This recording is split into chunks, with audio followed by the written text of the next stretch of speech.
Assalomu alaykum mahalladoshlar.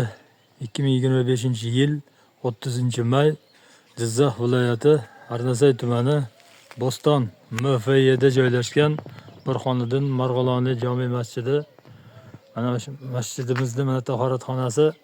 Mana shu tahoratxonamizga xo'sh artinish uchun, surtinish uchun mana sochiqlar kerak deb shu xalqimizga murojaat bilan chiqqan edik. Shu murojaatnomamizga bee'tibor bo'lmagan holda shu mahallamizdan bir usta ukamiz imkoniyat qadar mana sochiqlar olib kelibdi. Alloh rozi bo'lsin. Shu ukamizdan kasb-koriga, xonadoniga baraka bersin. Hozir ko'ramiz qanday sochiqlar ekan. Mana 50 ming so'm ehson puli ham bor yonida. Mana bulari mana moy sochiq, ya'ni salfetka deyilar ekan. Ichkariga qo'yamiz buni.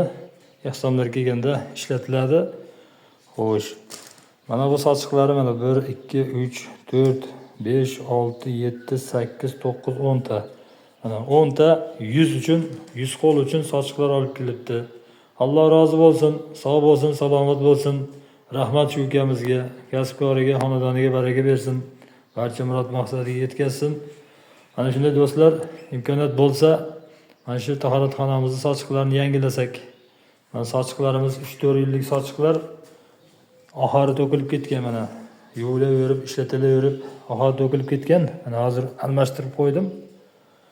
Mana shunday do'stlar, harakat qilaylik. Mana shu tahoratxonamizning sochiqlarini yangilashlikka bizga kerak bardavoy svetda bo'lsa, rangda bo'lsa, to'q rangdagilari oyoq, mana oyoq uchun. Xo'sh, ochiq ranglari mana 100 qo'l uchun ishlatamiz. Mana shunday.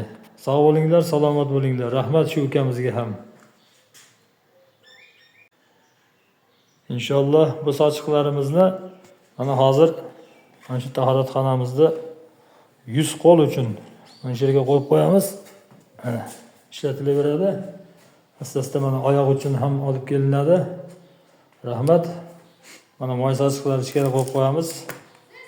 50 ming so'm pulini mana quyosh panelini invertoriga yig'ilayotgan edi. Unga qo'shib qo'yamiz. Rahmat shu ukamizga.